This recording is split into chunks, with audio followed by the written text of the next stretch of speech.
শেখ হাসিনার অডিও বক্তব্যের ফরেনসিক প্রমাণ পেয়েছে ট্রাইব্যুনালের তদন্ত সংস্থা। বিচারে বাধা ও হুমকির অভিযোগ প্রসিকিউশনের।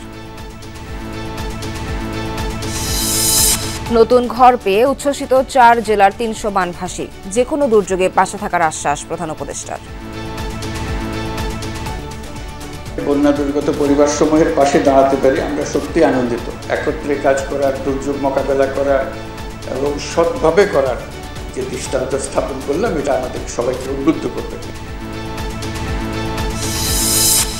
দ্বিতীয় দিনে 13টি ফ্লাইটে হজের উদ্দেশ্যে ঢাকা ছাড়ছেন 5,500-এর বেশি মুসল্লি। হজ ক্যাম্পে চলছে ইমিগ্রেশন চেকিং সহ শেষ মুহূর্তের প্রস্তুতি। দুইজনে চাকরি করি তো সেই জন্য আলহামদুলিল্লাহ আল্লাহ ব্যবস্থা করে দিচ্ছেন। লাগেজের দাম এটা ছিল না, এটা পাসপোর্টের সঙ্গে আছে, তার জন্য ব্যাগটার ব্যাপারে কোনো চিন্তা নাই। মার্কিন শুল্ক আরোপ ইস্যুতে আরও সময় বাড়তে ট্রাম্প প্রশাসনকে অনুরোধ করবে রাজস্ব ব্যবস্থাপনায় ব্যাপক সংস্কার চান ব্যবসায়ী নেতারা।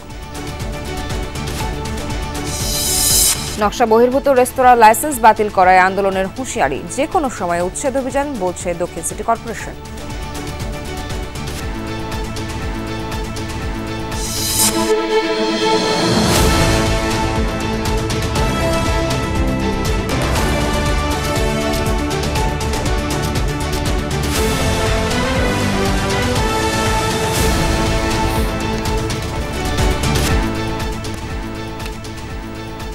দর্শক, এতক্ষণ শিরোনামগুলো দেখছিলেন। এছাড়াও দেশ বিদেশের আরো খবর নিয়ে দুপুরে বাংলাদেশে আপনাদের সঙ্গে আছি আমি নাবিলা সোহার।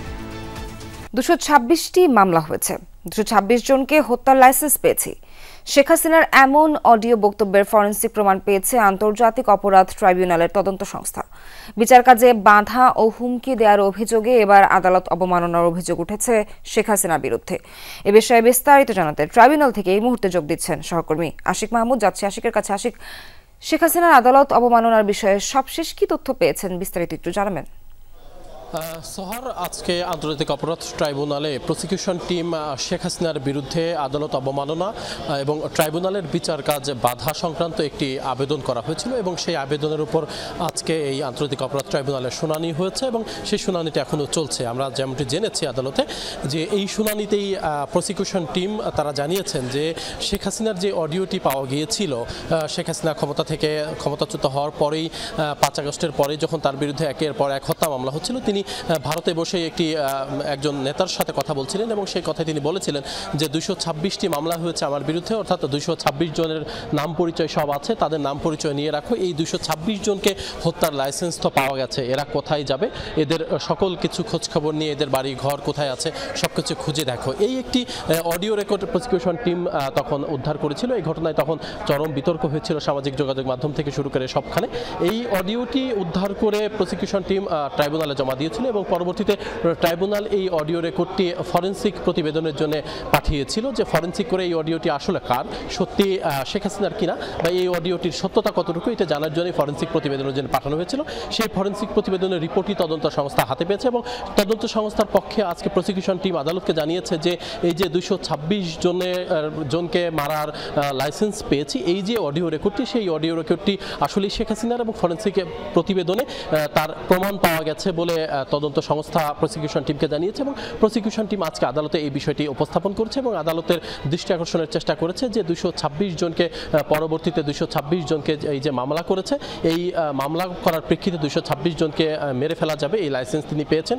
এই অডিওতে মূলত যেটি প্রমাণ হয় যে সে এই যে যারা মামলা করছে অর্থাৎ মামলার যারা বাদী তাদেরকে ভয়ভীতি দেখানোর একটি বিষয় রয়েছে। মামলার তদন্ত কাজ বাধাগ্রস্ত করা বা মামলার বাদীদেরকে তদন্ত কাজে সহায়তা করা বা আইনি প্রক্রিয়া যেটি সেই প্রক্রিয়া যাতে মানুষ না যায়, এই বাধাগ্রস্ত করার একটি অভিযোগ তার বিরুদ্ধে উঠেছিল এবং এই অভিযোগের ভিত্তিতেই কিন্তু এই তদন্ত সংস্থা এবং প্রসিকিউশন টিম তারা শেখ হাসিনার বিরুদ্ধে আদালত অবমাননা এবং এই ট্রাইব্যুনালের তদন্ত কাজে বাধা দেওয়ার একটি অভিযোগ কিন্তু আদালতে করেছিল এবং সেই আদালতেই কিন্তু আজকে সেই শুনানিটি এখন পর্যন্ত আমরা যতটুকু জেনেছি এই মামলার শুনানিটি এখন শেষ হয়নি এবং শুনানি শেষ হলে এই বিষয়ে প্রসিকিউশন টিম আদালতে বিস্তারিত কি বলেছেন এবং আদালত এই বিষয়ে প্রতিউত্তর আসলে কি বলেছে, এই বিষয়ে আদালত কোনো মন্তব্য করেছে কিনা সে বিষয়টি নিশ্চয়ই প্রসিকিউশন টিম শুনানি শেষ হলে গণমাধ্যমের সাথে নিশ্চয়ই কথা বলবেন, তখন হয়তো আমরা আপনাদেরকে আরো বিস্তারিত জানাতে পারবো। সোহার, আশিক, অনেক ধন্যবাদ আপনাকে।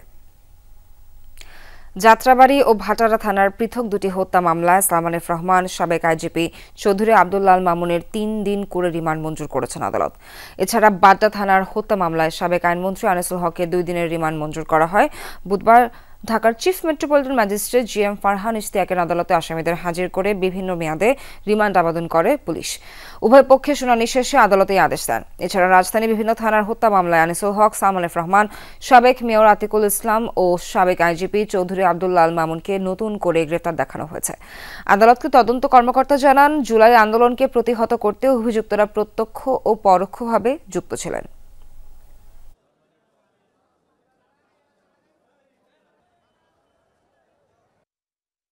তাদের পক্ষে তাদের আইনজীবীরা ছিল, অন্যান্য আসামির পক্ষেও আইনজীবীরা ছিল। তারা রিমান্ড বাতিলের পূর্বক জামিনের প্রার্থনা করেছিলেন এবং প্রসিকিউশনের বক্তব্য শুনে এবং আসামি পক্ষের আইনজীবীদের বক্তব্য শুনে বিজ্ঞ আদালত এই তিনজনের বিরুদ্ধে রিমান্ড মঞ্জুর করে তাদেরকে তদন্তকারী কর্মকর্তার কাছে জিজ্ঞাসাবাদ করার জন্য হেফাজতে প্রদান করেন। আর বাকি যাদেরকে রিমান্ড দেওয়া হয় নাই, সৌন্দর্য করা হয়েছে বা গ্রেপ্তার দেখানো হয়েছে, তাদেরকে জেল হাজতে প্রেরণ করেন। বন্যার সবচেয়ে ক্ষতিগ্রস্ত 4 জেলা চট্টগ্রাম, নোয়াখালী, কুমিল্লা ও ফেনীতে বিশেষ আবাসন প্রকল্পে নির্মিত ঘর ক্ষতিগ্রস্তদের মাঝে বিতরণ করেছেন প্রধান উপদেষ্টা ডক্টর মোহাম্মদ ইউনূস। সকাল 10:30টার কিছু পরে প্রধান উপদেষ্টার কার্যালয় থেকে এই অনুষ্ঠানে যোগ দেন তিনি। বলেন, অস্বাভাবিক অবস্থাতে গৃহ নির্মাণে গুণগত মান ঠিক রাখাটা চ্যালেঞ্জ ছিল। বাংলাদেশ সেনাবাহিনী পাশে ছিল বলে সে কাজ সহজ হয়েছে। প্রধান উপদেষ্টা বলেন, বন্যা দুর্গতদের পাশে দাঁড়াতে পেরে সত্যিই আনন্দিত। ভবিষ্যৎ দুর্যোগের সময় তাদের পাশে থাকার প্রত্যয় ব্যক্ত করেন তিনি। 2024 সালের আগস্ট-সেপ্টেম্বর মাসে দেশের দক্ষিণ পূর্বাঞ্চলের বন্যায় ফেনী, নোয়াখালী, কুমিল্লা ও চট্টগ্রাম জেলা বেশি ক্ষতিগ্রস্ত হয়। প্রধান উপদেষ্টার নির্দেশনা অনুযায়ী তাদের ঘর নির্মাণ করে দেওয়া হয়। বাংলাদেশ সশস্ত্র বাহিনীর মাধ্যমে 4টি জেলায় 300টি ঘর নির্মাণ করা হয়েছে, যা নির্মাণে প্রায় 25 কোটি টাকা ব্যয় হয়েছে। এই প্রকল্পের জন্য 50 কোটি টাকা বরাদ্দ দিয়েছিল প্রধান উপদেষ্টার অফিস।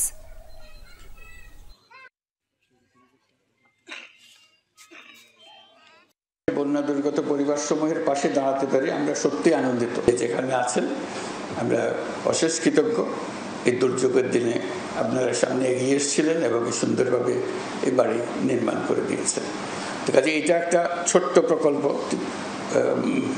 300টি ঘর নির্মাণ, কিন্তু এর মাধ্যমে আমরা আমাদের যে সঠিকভাবে কাজ করার, একত্রে কাজ করার, দুর্যোগ মোকাবেলা করার এবং সৎভাবে করার যে দৃষ্টান্ত স্থাপন করলাম, এটা আমাদের সবাইকে উদ্বুদ্ধ করবে। এদিকে বিশেষ আবাসন প্রকল্পের ঘর পেয়ে কৃতজ্ঞতা জানিয়েছেন বন্যায় ক্ষতিগ্রস্তরা। ফেনীর ফাজিলপুর ইউনিয়নের শহীদুলের বাড়িতে হস্তান্তর অনুষ্ঠানের আয়োজন করা হয়। 110টি ঘরের চাবি হস্তান্তর করা হয় বন্যায় ক্ষতিগ্রস্তদের মাঝে। এ সময় সেনাবাহিনীর কমান্ডার 101 পদাতিক ব্রিগেডিয়ার জেনারেল মোহাম্মদ মাহবুবুর রহমান সিদ্দিকী, ফেনী ক্যাম্পের CO lieutenant colonel Fahim Monayem, জেলা প্রশাসক সাইফুল ইসলাম সহ অনেকে উপস্থিত ছিলেন। আর্মি যেভাবে খাটুনি করছে দিনের পর দিন, এদের জন্য আমার ঘরটা হয়েছে। আমি ঠাঁই পাইছি ঘরের ভিতরে, আলহামদুলিল্লাহ। আজকে আমি চাবি পেয়েছি, ইনশাল্লাহ ঘরে থাকতে পারবো আজকে থেকে। আমার ঘরটা ভাঙ্গ ছিল। এদিকে কুমিল্লার 14 গ্রামের কুমাল্লা গ্রামে আলম মিয়ার বাড়িতে ঘর হস্তান্তর অনুষ্ঠানের আয়োজন করা হয়। এ সময় 70টি ঘরের চাবি হস্তান্তর করা হয়। অনুষ্ঠানে সেনাবাহিনীর ঊর্ধ্বতন কর্মকর্তা সহ জেলা প্রশাসক আমিরুল কায়সার উপস্থিত ছিলেন। মাথা গোঁজার নতুন ঠাঁই পেয়ে সরকারের প্রতি কৃতজ্ঞতা জানান বন্যায় ক্ষতিগ্রস্তরা। ভারত পাকিস্তান যুদ্ধ হই হই করছে। এমন পরিস্থিতির মধ্যে যুদ্ধের প্রস্তুতি না নেওয়াটা আত্মঘাতী, এ মন্তব্য করলেন প্রধান উপদেষ্টা ডক্টর মোহাম্মদ ইউনূস। সকালে কর্মীটোলায় বিমান বাহিনী বীর উত্তম একে খন্দকার ঘাঁটিতে ছিল বার্ষিক মহড়া। আকাশ বিজয় নামে হয় 1 বছরের বাৎসরিক মহড়া, যেখানে অন্তর্বর্তী সরকার প্রধান অংশ নিলে তাকে গার্ড অব অনার প্রদান করা হয়। অনুষ্ঠানে রাখা বক্তব্যে প্রধান উপদেষ্টা বলেন, প্রতিনিয়ত আসছে যুদ্ধের হুমকি। এ অবস্থায় যুদ্ধের পরিস্থিতি না নেওয়াটা বোকামি। বলেন, এ অবস্থায় শান্তির দিকে হাত বাড়াতে হবে। স্বাধীনতা ও সার্বভৌমত্ব রক্ষায় যে কোনো চ্যালেঞ্জ মোকাবেলায় আধুনিক বিমান বাহিনী করার প্রচেষ্টা অব্যাহত থাকবে বলেও উল্লেখ করেন তিনি। বিমান বাহিনীর পেশাদারিত্ব এবং দক্ষতা, বহুমাত্রিক প্রশিক্ষণ কার্যক্রম ও দ্বিতীয় দিনে 13টি ফ্লাইটে 5530 জন যাত্রী হজ পালনে সৌদি যাবেন। ভোর থেকে এখন পর্যন্ত 3টি ফ্লাইটে প্রায় 1300 যাত্রী ঢাকা ছেড়েছেন। আশকোনা হজ ক্যাম্পে নির্ধারিত সময়ে কোনো ভোগান্তি ছাড়াই অনুষ্ঠিত হচ্ছে বাংলাদেশ অংশের ইমিগ্রেশন। হজরত শাহজালাল আন্তর্জাতিক বিমানবন্দরে হবে সৌদি আরব অংশের ইমিগ্রেশন। তবে এখনও কাটেনি নতুন ভিসা প্রাপ্তি নিয়ে সৃষ্ট জটিলতা। সৌদি আরবের কারিগরি ত্রুটি না সারায় এখনও ভিসা হয়নি 19,667 জনের নিবন্ধিত হজ যাত্রীর। মঙ্গলবার প্রথম দিন 10টি ফ্লাইটে 4,180 জন হজযাত্রী যান সৌদি আরবে। হজ অফিসের পরিচালক জানান, ভিসা জটিলতা কাটাতে ধর্ম মন্ত্রণালয় থেকে সৌদি কর্তৃপক্ষকে ডিও লেটার দেওয়া হয়েছে। দ্রুত সংকট সমাধানের আশ্বাস দিয়েছে সৌদি সরকার। এছাড়া বিমানের ফ্লাইট স্কেডিউল সমন্বয় করার কথাও জানান তিনি।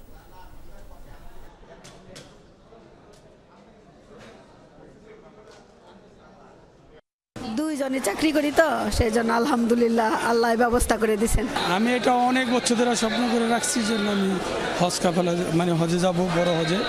ইনশাল্লাহ আমার নিয়ত পূরণ হয়েছে। এই যে নম্বরটা লাগেজের নম্বর এটা ছিল না, এটা পাসপোর্টের সঙ্গে আছে, তার জন্য ব্যাগটার ব্যাপারে কোনো চিন্তা নাই।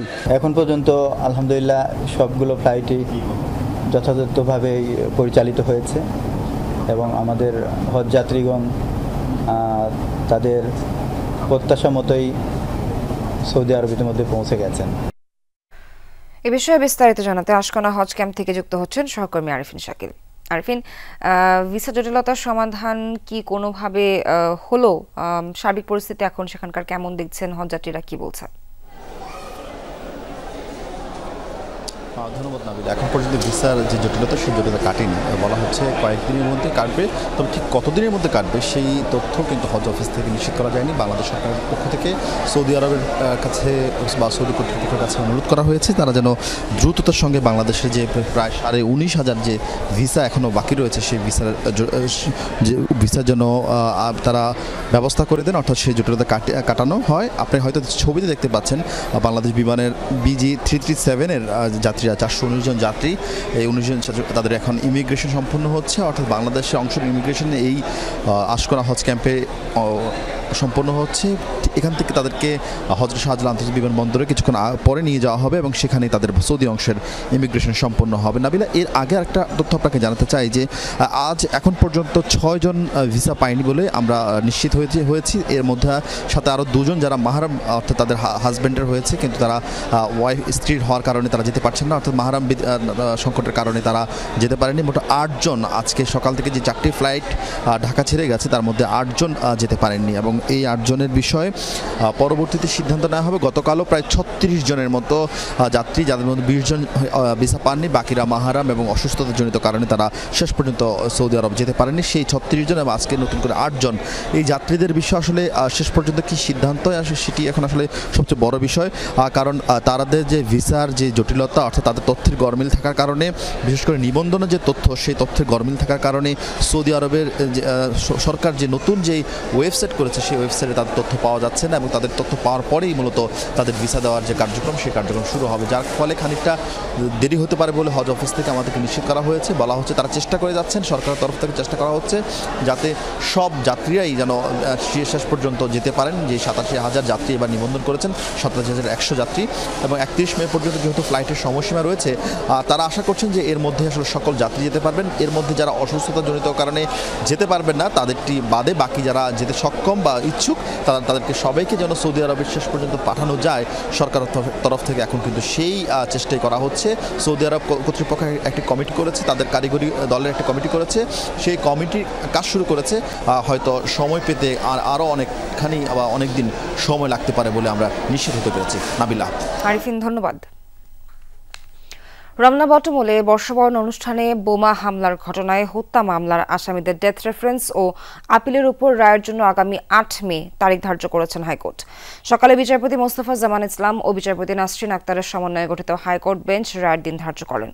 আসামিদের ডেথ রেফারেন্স ও আপিলের উপর শুনানি শেষে গত 18 ফেব্রুয়ারি মামলাটি রায়ের জন্য অপেক্ষমান রাখেন হাইকোর্ট। আজ বিষয়টি আদেশের জন্য আদালতের কার্যতালিকায় ওঠে।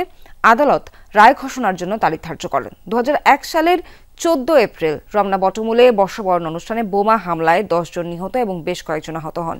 এই ঘটনায় পুলিশ রমনা থানায় মামলা হয়। এই হামলার প্রায় 13 বছর পর 2014 সালের 23 জুন রায় দেন আদালত।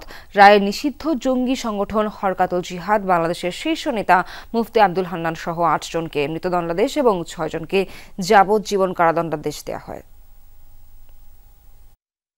আগামী 8 তারিখে মাননীয় হাইকোর্ট বিভাগ রায়ের জন্য নির্ধারণ করেছেন। সকলকেই আমাদের আসামি যারা আছেন বিশেষ করে তাদেরকে বেকসুর খালাস দেবেন, এটি আমাদের প্রত্যাশা থাকবে।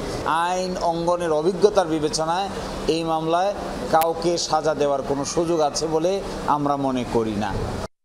মার্কিন শুল্ক আরোপ ইস্যুতে প্রয়োজনের সময় আরও বাড়িয়ে নেওয়ার আবেদন করা হবে। ট্রাম্প প্রশাসনকে চটাতে চাচ্ছে না বাংলাদেশ। এফবিসিসিআই ও এনবিআর আয়োজিত বাজেট বিষয়ক পরামর্শ সভায় এমন মন্তব্য করেন অর্থ উপদেষ্টা ডক্টর সালেউদ্দিন আহমেদ। এ সময় ব্যবসায়ী নেতারা রাজস্ব ব্যবস্থাপনায় ব্যাপক সংস্কার চান। তাদের অভিযোগ, ট্যাক্স, ভ্যাট ও কাস্টমস প্রশাসনের কাজে সমন্বয় নেই। চলমান ভ্যাট আইনের পরিবর্তে কাস্টমস আইন প্রতিস্থাপনের পরামর্শ দেন ব্যবসায়ীরা। অর্থ উপদেষ্টা বলেন, ব্যবসায়ীরা প্রণোদনা ও রেয়াত চাইলেও রাজস্বকে বড় ব্যয় হিসেবে দেখেন। বাংলাদেশ স্বল্পোন্নত দেশের তালিকা থেকে বের হতে যাচ্ছে উল্লেখ করে উপদেষ্টা বলেন, আগামীতে ব্যবসায়ীদের আরও প্রতিযোগিতায় পড়তে হবে। নিয়মিত রিটার্ন দাখিল নিশ্চিতে জবাবদিহিমূলক বিধান তৈরির পরামর্শ উঠে আসে সভায়। এ সময় হালনাগাদ কর পরিশোধের সনদ দাখিলের প্রস্তাব করেন ব্যবসায়ী নেতারা। জেলা পর্যায়ে করের আওতা বাড়ানোর কথা বলেন তারা। বিশ্বে বাংলাদেশের ইমেজ ভালো উল্লেখ করে উপদেষ্টা বলেন, দেশে নেতিবাচক আলোচনা হলে দর কষাকষিতে বেগ পেতে হয়। আমরা ট্রাম্প গভর্নমেন্টের সাথে এঙ্গেজ করবো, নেগোশিয়েট করবো, কিন্তু ওদের চাটাবো না। Not like China. আমি বলছি যে ওটা আমাদের সাথে আমরা কথা বলবো, 3 মাস সময় দিতে দরকার, আরো বেশি আমরা সময় চাবো, আর একটু আমরা অ্যাডজাস্ট করবো। Engagement is the best thing, কথাবার্তা বলা। শ্রম আইনের সংশোধন নিয়ে শ্রমিক মালিকদের নিয়ে ত্রিপক্ষীয় আলোচনা হয়েছে। শ্রমিকদের স্বার্থ রক্ষা করে দ্রুত এই আইনের পরিবর্তন আনা হবে জানিয়েছেন শ্রম ও কর্মসংস্থান মন্ত্রণালয়ের উপদেষ্টা। সকালে মে দিবস উপলক্ষে নৌপরিবহন মন্ত্রণালয়ের সভাকক্ষে আয়োজিত ব্রিফিংয়ে কথা বলেন উপদেষ্টা। বলেন, আইনটি সংশোধন নিয়ে আন্তর্জাতিক শ্রম সংস্থারও বেশ কিছু পর্যবেক্ষণ রয়েছে। সব পর্যালোচনা করেই এই সংশোধনী আসবে। উপদেষ্টা বলেন, মালিক, শ্রমিক ও সরকারের দূরত্ব কমিয়ে আনতে চায় সরকার। এ নিয়ে কাজ চলছে। উপদেষ্টা জানান, শ্রমিক মালিক এক হয়ে গর্ব এদেশ নতুন করে প্রতিপাদ্যে এবার মে দিবস উপলক্ষে সারা দেশ নানা অনুষ্ঠানের আয়োজন করা হয়েছে। সকাল 8টায় জাতীয় সংসদ ভবনের সামনে থেকে বের হবে মে দিবসের র্যালি। পরে চিন্মৈত্রী সম্মেলন কেন্দ্রে হবে আলোচনা অনুষ্ঠান।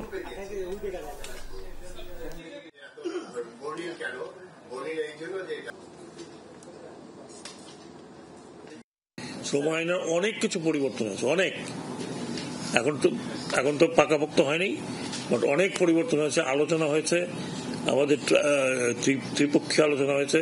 ত্রিপক্ষীয় আলোচনার ক্ষেত্রে যে সমস্ত প্রপোজাল আমরা পেয়েছি, যেগুলো আমরা অ্যাকসেপ্ট করেছি, সেগুলো আইওতে বলা হয়েছে। এখন সেগুলোকে ফাইনালাইজ করতে হবে।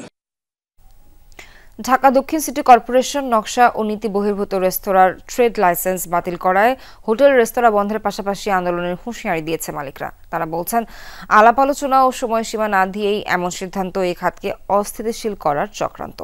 আর ঢাকা দক্ষিণ সিটি কর্পোরেশন বলছে, অনৈতিক উপায়ে লাইসেন্স নিয়েছে এসব ব্যবসায়ী, দায় আছে কর্পোরেশনেরও। দুর্ঘটনা ও ঝুঁকি বিবেচনায় তাদের আর কোনো সময় দেয়া হবে না, যে কোনো সময়ে পরিচালিত হবে অভিযান। গেল বছর রাজধানীর বেইলি রোডে রেস্তোরাঁর আগুনে প্রাণ যায় অর্ধশত জনের।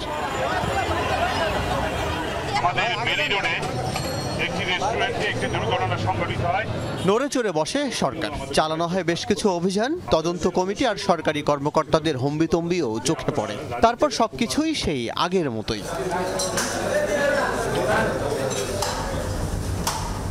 আবাসিক ভবনে বাণিজ্যিক কার্যক্রমে ট্রেড লাইসেন্স ইস্যু না করার বিধান থাকলেও সিটি কর্পোরেশন নিজেই এমন রেস্তোরাঁকে দিয়েছে লাইসেন্স। মিরপুর, ধানমন্ডি সহ পুরো রাজধানীতে নকশা বহির্ভূত রেস্তোরাঁ অগুন্তি। সোমবার নকশা বহির্ভূত রেস্তোরাঁয় ইস্যুকৃত সেই সব লাইসেন্স বাতিল করেছে ঢাকা দক্ষিণ সিটি কর্পোরেশন। ডিএসসিসির কাছে প্রশ্ন ছিল, লাইসেন্স দেওয়ার সময় নিয়ম ভেঙে কেন দেয়া হলো অনুমতি? তবে কি অনৈতিক সুবিধা পেয়েছে কর্পোরেশনের কর্মকর্তারাও? প্রশাসনিক অনুমোদন নিয়ে এই লাইসেন্সগুলো দেয় নাই, আমাদের কিছু অসৎ কর্মচারীকে তারা ভুল বুঝিয়ে এই লাইসেন্সগুলো নিয়েছে। তো এ কারণেই মূলত আমরা এই বাতিলের সিদ্ধান্ত নিয়েছি এবং আমরা গণবিজ্ঞপ্তি দিই, এগুলো আমরা প্রশাসনিকভাবে বাতিল করে দিয়েছি। একই সাথে জনগণকে অ্যাওয়ার করার জন্য আমরা একটা গণবিজ্ঞপ্তি দিয়েছি। সিটি কর্পোরেশন বলছে রেস্তোরাঁ বন্ধ করতে মালিকদের কোনো সময় দেওয়ার সুযোগ নেই, যে কোনো সময় অভিযানে নামবে কর্তৃপক্ষ। লাইসেন্স বাতিলের পরে তারা তাদের নিজস্ব উদ্যোগে এগুলো সরিয়ে নেবে। যারা পূর্বে দায়িত্বে ছিলেন, এটা যদি প্রপারলি মনিটরিং করা হতো তাহলে এই নাম্বারটা হয়তো এত বড় হতো না বা এইভাবে। তো আমার মনে হয় মানে কোনো না কোনো সময় তো এগুলোর লাগাম আমাদের টেনে ধরতে হবে। তো আমরা উই জাস্ট স্টার্টেড। এমন সিদ্ধান্তে রেস্তোরাঁ ব্যবসায়ীরা বলছেন মৌসুমী উদ্যোগে প্রায় বিপাকে পড়তে হয় রেস্তোরাঁ ব্যবসায়ীদের। ভয় না দেখিয়ে স্থায়ী সমাধান চান তারা। চাঁদাবাজি করার জন্যই আজকে ডিসিশনটা নিয়েছে। ইনকামের কোনো রাস্তা নাই, অলরেডি দালাল লাগিয়ে দেওয়া হচ্ছে। আপনারটা অলরেডি দালাল চলে আসছে, অনেক ইন্ডাস্ট্রি বন্ধ হয়ে গেছে, বহু বেকার। আমাদের বিজনেস 30 থেকে 40% ফল করছে। কই আমরা তো দেখছি না আমাদের ব্যাপারে কোনো সহানুভূতি দূরের কথা। মানে আমার মনে হচ্ছে যে দেশটাকে ধ্বংস করার একটা ষড়যন্ত্র নিয়ে কাজ করছে কেউ। তো এখন যে আমরা যে জাস্টিস পাবো এটার কোনো গ্যারান্টি নেই। তা নইলে আমরা রাস্তায় নামবো, সারা বাংলাদেশে সবাই একসাথে নামবো।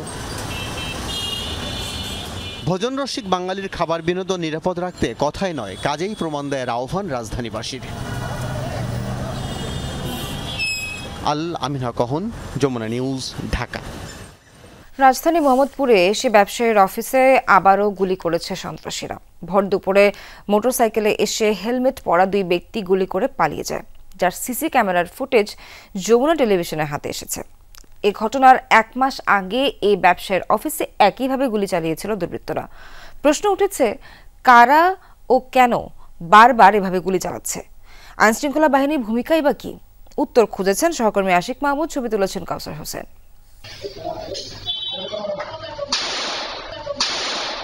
28 এপ্রিল দুপুর 2:20 মোহাম্মদপুরের টাউন হল এলাকায় এক মোটরসাইকেলে আসে 2 জন।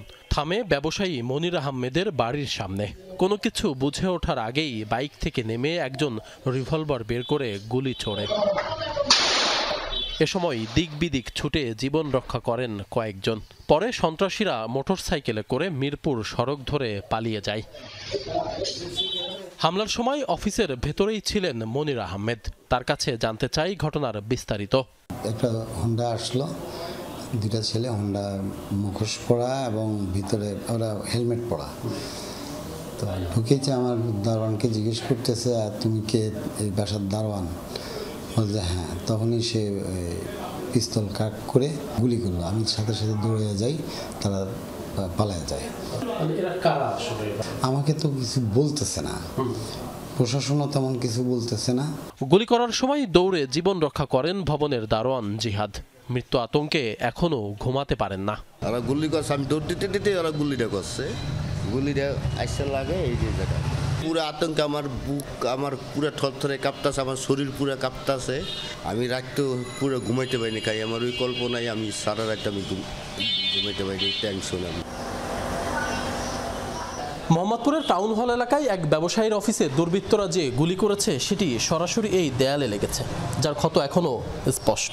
আর এই দরজা দিয়েই এই বাসার দারোয়ান কোনো রকম পালিয়ে জীবন রক্ষা করেন। এই ঘটনার ঠিক 1 মাস আগে গত 24 মার্চ এখানে দাঁড়িয়েই 2 জন মুখোশধারী এই অফিসের মানুষকে লক্ষ্য করে গুলি করেছিল। একের পর এক এমন গোলাগুলির ঘটনায় এই ভবনের বাসিন্দা সহ আশপাশের সবাই আতঙ্কিত, উদ্বিগ্ন। এখন তো কোনো নিরাপত্তা নাই।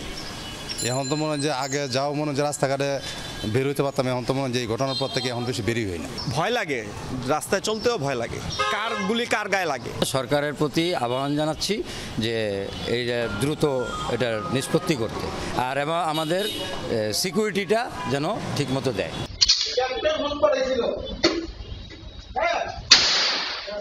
বারবার কেন এমন গোলাগুলি? এই প্রশ্নের উত্তর খুঁজতে একটু পেছনে ফেরা যাক। এটি গত 24 মার্চের ঘটনা। ঈদের আগে চাঁদা না পেয়ে এই ব্যবসায়ীর অফিসেই একই স্টাইলে গুলি করেছিল সন্ত্রাসীরা। এই ঘটনায় মামলা হলে জাবেদ নামের এক যুবককে গ্রেপ্তার করে পুলিশ। তাকে রিমান্ডে নিয়ে জিজ্ঞাসাবাদও করেছে গোয়েন্দারা, যদিও পরে তদন্ত আর এগোয়নি। খোঁজ নিয়ে জানা গেছে জাবেদ মোহাম্মদপুরের মাদক ব্যবসায়ী জসিমের ঘনিষ্ঠজন। 2টি হামলার ঘটনা একই সূত্রে গাথা বলে মনে করছেন এই ব্যবসায়ী। পাশাপাশি নিজের নিরাপত্তা নিয়েও উদ্বিগ্ন তিনি। পুলিশ যদি আজকে সেই ব্যবস্থা নিত, ওই অস্ত্র উদ্ধার করত, তাহলে তো দ্বিতীয়বার ওই অস্ত্র ব্যবহার করতে পারতো না। একই অস্ত্র দিয়েই কিন্তু আবার গুলি করছে। পুলিশ বলছে তদন্ত চলাকালীন সময়ে একই ঘটনার পুনরাবৃত্তি দুঃখজনক। তদন্ত চলমান রয়েছে একটা ঘটনা, এবং যেহেতু এই ঘটনাটা ঘটে গেছে, আমাদের পরিকল্পনা তো অবশ্যই ফার্স্ট প্রায়োরিটি হচ্ছে আমাদের আসামি গ্রেপ্তার করা। কমিশনার স্যারও নির্দেশনা দিয়েছেন, বিভিন্ন নির্দেশনা দিয়েছেন এই আসামি গ্রেপ্তারের ক্ষেত্রে। আমরা স্যারের নির্দেশনা অনুযায়ী আমরা পুরো টিম আমরা কাজ করছি এই আসামিকে ধরার বিষয়ে। শিগগিরই সন্ত্রাসীদের গ্রেপ্তার করে সমাজে শান্তি ফিরিয়ে আনার দাবি সকলের। আশিক মাহমুদ, যমুনা নিউজ, ঢাকা।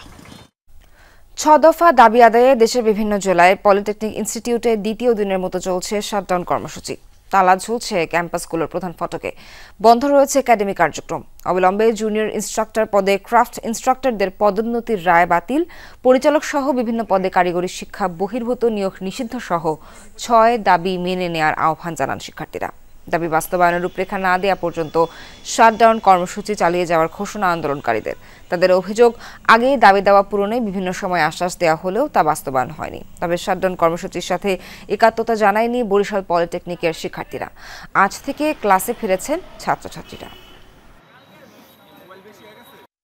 সারা বাংলাদেশ একত্র হয়ে সকল পলিটেকনিক্যাল শাটডাউন ঘোষণা করেছে। আমরা আমাদের জসিমউদ্দিন পলিটেকনিক্যালও শাটডাউন ঘোষণা করছি। যৌক্তিক দাবি থাকা সত্ত্বেও আমাদের দাবিগুলো এখন পর্যন্ত মেনে নিতেছে না। আমাদের 6 দফা দাবি অতি শীঘ্রই আমি অনুরোধ করব যে অতি শীঘ্রই এটা মেনে নেওয়া হোক। ইলিশের অভয়াশ্রমগুলোতে মাছ আহরণে 2 মাসের নিষেধাজ্ঞা শেষ হচ্ছে আজ। নদীতে নামার প্রস্তুতি নিচ্ছেন জেলেরা। জাটকা সংরক্ষণে পদ্মা, মেঘনা সহ ইলিশের অভয়াশ্রমগুলোতে মার্চের 1 তারিখ থেকে শুরু হয় মাছ ধরায় 2 মাসের নিষেধাজ্ঞা। আজ রাত 12টায় উঠে যাবে সেই নিষেধাজ্ঞা।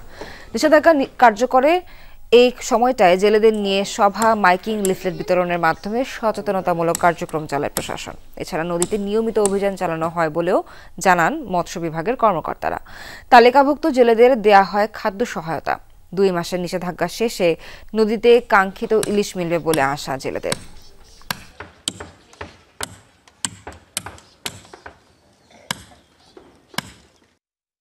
দুই মাস বাড়িতে ছিলাম, জাল বাইনে, এখন অভিযান শেষ, এরপর গাঙে যাবো অভিযানের পরের। 2 মাস অভিযান গেছে, আমার সংসারে খুব অভাব ছিল, আমরা চলতে ফিরতে অনেক কষ্ট পাইছি। সরকারি অভিযান আছিল, আমরা বন্ধ নদীতে যাই নাই, জাল ঠিক করে যাচ্ছি, নদীতে মাছ ধরতে যাব অভিযান শেষ হইলে। পুরো এপ্রিল জুড়ে দরপতনের বৃত্তে ঘুরপাক খাচ্ছে দেশের পুঁজিবাজার। সূচকের সাথে কমেছে বেশিরভাগ কোম্পানির শেয়ারের দর। বিনিয়োগকারীদের আস্থাহীনতাই এর মূল কারণ। নিয়ন্ত্রক সংস্থারও নজর নেই পুঁজিবাজারে। সংশ্লিষ্টরা বলছেন, জরিমানা করা ছাড়া গত 8 মাসে বাজার উন্নয়নে দৃশ্যমান কোনো উদ্যোগ নিতে পারেনি নিয়ন্ত্রক সংস্থা। বিশ্লেষকরাও বলছেন, সঠিকভাবে পরিচালিত হচ্ছে না পুঁজিবাজার। সংস্কারের কথা বলা হলেও তা দৃশ্যমান নয়। পতনই যেন নিয়তি হয়ে দাঁড়িয়েছে শেয়ার বাজারের। ঈদের পর থেকেই টানা কমছে সাধারণ মূল্য সূচক এবং শেয়ারের দাম। সূচক কমেছে প্রায় 300 পয়েন্ট। 5000 পয়েন্টের নিচে ডিএসইর প্রধান সূচক। প্রতিদিনের লেনদেন ঘুরপাক খাচ্ছে 300 থেকে 350 কোটি টাকার ঘরে। এপ্রিলেই বাজার মূলধন কমেছে প্রায় 18,000 কোটি টাকা। সাধারণ বিনিয়োগকারীরা বলছেন, বর্তমান কমিশনের আমলেই সবচেয়ে বেশি ক্ষতিগ্রস্ত হয়েছেন তারা। অধিকাংশ বিনিয়োগকারী পুঁজি হারিয়েছেন 70 থেকে 80%। ম্যাক্সিমাম বিনিয়োগকারী নিঃস্ব হয়ে গেছে। এখনো ম্যাক্সিমাম হাউজে ফোর্সেল হচ্ছে এবং ফোর্সেলের জন্য প্রেশার ক্রিয়েট করছে। এখন আমার যে একটা হিউজ পরিমাণ আমার বিনিয়োগ ছিল জুলাই আগস্টের পরে, সেটা থেকে আমার 70% অলরেডি আমার এখান থেকে মাইনাস হয়ে গেছে, আমার বাকি 30% আছে। আমরা একদম ফতে বসে গেছি। সংশ্লিষ্টরা বলছেন, টানা দরপতনের মূল কারণ আস্থাহীনতা। এটি জানা আছে নিয়ন্ত্রণ কর্তৃপক্ষেরও। তারপরও আস্থা ফেরানোর কোনো উদ্যোগ নেই। জরিমানা করা ছাড়া গত 8 মাসে বাজার উন্নয়নে বর্তমান কমিশন কোনো উদ্যোগ নিতে পারেনি বলেও জানান তারা। পতনের পিছনে মূল যে কারণটা, সেটা হচ্ছে তো মানুষের আস্থা নাই ক্যাপিটাল মার্কেটে। আস্থা আসার জন্য আমরা দৃশ্যমান কোনো পরিবর্তন শেয়ার বাজারে এ পর্যন্ত দেখিনি। কেন মানুষের শেয়ার বাজারের প্রতি মানুষের আস্থাটা কেন ফিরে আসবে, সেরকম কোনো দৃশ্যমান কোনো কাজ আমরা দেখছি না, এখনো কোনো দেখি নাই, কার্যকরী হয়নি। একটাই বিনিয়োগকারীর চেহারার দিকে তাকাইতে পারবেন না যে অবস্থায় ওনারা গেছেন। আপনি প্রত্যেকটা ব্রোকারের অবস্থা খারাপ। এইরকম একটা সিচুয়েশনে আপনি এই ফাইন রেজিম থেকে যদি বের না হন, আপনি যদি মার্কেট ডেভেলপমেন্টের যদি কোনো কাজ না করেন, তাহলে তো আই এম আফ্রেড, আমি ভীত। বিশ্লেষকরা বলছেন, উচ্চ মূল্যস্ফীতি, ব্যাংক ঋণ এবং ট্রেজারি বিল বন্ডের বাড়তি সুদহারের কারণে শেয়ার বাজার গতিশীল না হওয়ার কিছু যৌক্তিক কারণ আছে। তাই বলে টানা দরপতনের কোনো কারণ নেই। নিয়ন্ত্রক সংস্থা গত 8 মাসে পুঁজিবাজার সঠিক পথে পরিচালনায় ব্যর্থ হয়েছে বলেও মনে করেন তারা। 8 মাস ধরে সংস্কারই করতে থাকে, ফলাফল কিছু হয় না। এরপরে আপনারা দেখেন রেগুলেটর নিজেরাই তাদের মধ্যে সমঝোতা নাই, এক দলের পিছনে লাগছে। মার্কেটের সঙ্গে রেগুলেটরের যে ধরনের একটা মিউচুয়াল রেসপেক্টের সম্পর্ক থাকা উচিত, ইনভেস্টরদের সঙ্গে যেরকম একটা মিউচুয়াল রেসপেক্টের সম্পর্ক থাকা উচিত, এটা আমার মনে হয় ঘাটতি আছে। আস্থা পুনরুদ্ধারে পুঁজিবাজার এবং বিনিয়োগকারীদের সাথে নিয়ন্ত্রক সংস্থার ইতিবাচক সম্পর্ক গড়ে তোলা জরুরি। না হলে বাজার গতিশীল করা সম্ভব নয় বলেও মনে করেন বিশ্লেষকরা। আলমগীর হোসেন, যমুনা নিউজ, ঢাকা।